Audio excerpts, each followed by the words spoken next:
Ré est l'esprit et Osiris était l'esprit. Mais Seth était quand même l'esprit, mais l'esprit qui a dévié. Les Bassa au Cameroun disent Abel Seth. Hein? Il a dévié. C'est pour cela qu'on dit dans certaines traditions que Lucifer, c'est un ange déchu. Il a seulement dévié. Et d'ailleurs, dans l'islam, par exemple, on dit Iblis va se réconcilier avec Allah. N'est-ce pas? Alors, voyez donc les gars qui passent toute leur vie à combattre Iblis ici sur la terre. Alors que la langue sacrée dit qu'ils vont se réconcilier avec Dieu. Hein?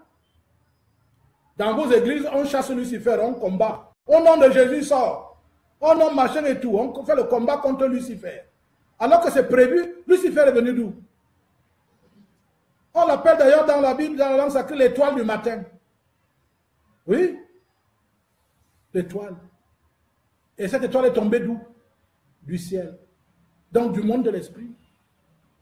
Et vous, hommes, vous allez vous battre contre quelqu'un qui est descendu du ciel? Vous ne pouvez pas. Le combat est perdu d'avance. C'est pour cela que Osiris le savait et il s'est offert. Seth croyait qu'il était rusé. Il a tendu un piège. Vous pensez qu'Osiris ne savait pas? Osiris, l'esprit, ne sait pas que dans ce sarcophage, dans ce... comment on appelle ça?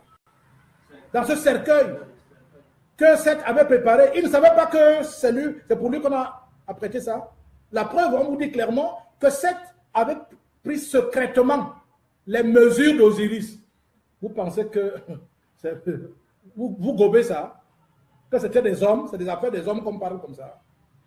Qu'un gars ennemi juré, vous là même là, qui est en face de moi là, dès que dans la même famille, dans le même père, même mère, les combats fratricides qu'il y a souvent entre vous, pour être chef de famille ou pour dominer les autres. Vous connaissez ces combats, non?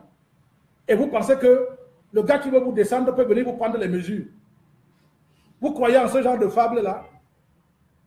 Non, c'est que c'est un enseignement initiatique. On est en train de présenter quelque chose dans le système humain pour vous montrer comment l'initiation se déroule. Donc, Seth va donc tout faire pour que Osiris ne puisse jamais se relever de la tombe. Seth savait qu'en le mettant dedans, Osiris avait la capacité de ressusciter. Il le savait. Vous avez déjà suivi aussi dans le discours de Dieu et Job et Satan, non? Satan connaît très bien la parole de Dieu. Il cause avec Dieu. Donc, Seth savait très bien que Osiris peut ressusciter. Mais à condition que Isis puisse continuer de vivre. Or, Isis est immortel. Isis est immortelle. C'est l'âme, elle est immortelle. Donc, il y a un corps du désir que vous pouvez créer et qui est immortel. Voilà. À partir d'Isis, c'est-à-dire la semence de ce corps du désir. Donc, à partir de cette âme qui est en vous, vous pouvez faire ressusciter les morceaux épars d'Osiris. Les 14 morceaux. Quand on dit morceaux, on pense tout de suite à des morceaux de pieds, des machins, et tout ça là. J'espère que vous ne pensez quand même pas que c'est de ces morceaux qu'on parlait, c'est-à-dire la tête, les mains, et tout ça. J'espère que vous ne comprenez pas ça comme ça. Bon, c'est pour ça que j'ai dit que j'espère que je parle quand même à des gens qui ne mangent plus le lait, qui ne boivent plus le lait. Donc, ce corps du désir, pour qu'il se reconstruise, il fallait que Isis reste immortelle, qu'elle reste toujours là. Et c'est pour ça qu'elle a accompagné Osiris dans le cercueil. Sous-entendu, nous sommes, vous tous et moi, on est des cercueils. Cercueil ambulant. C'est la seule différence. Et nous avons en nous Isis qui est là.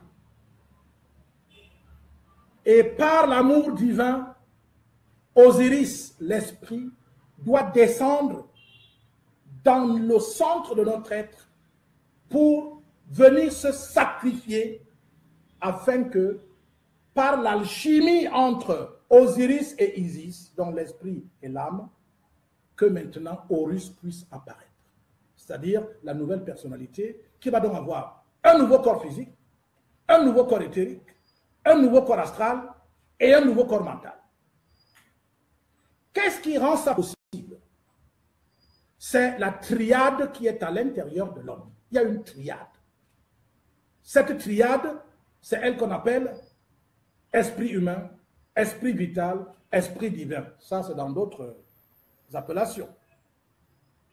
En Orient, on appelle le corps causal, le corps bouddhique et le corps atmique.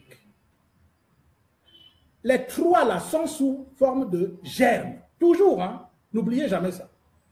Donc, l'esprit qui est en l'homme est triple. Triple. C'est ce que Pythagore ou les autres avaient appelé la triade.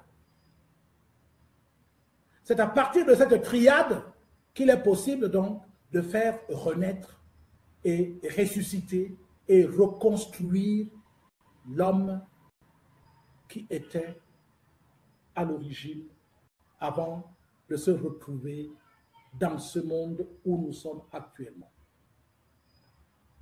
Vous voyez donc que le sacrifice d'Osiris était incontournable. Ce symbolisme transparaît avec le lys. Le lys concentre les rayons du soleil de Ra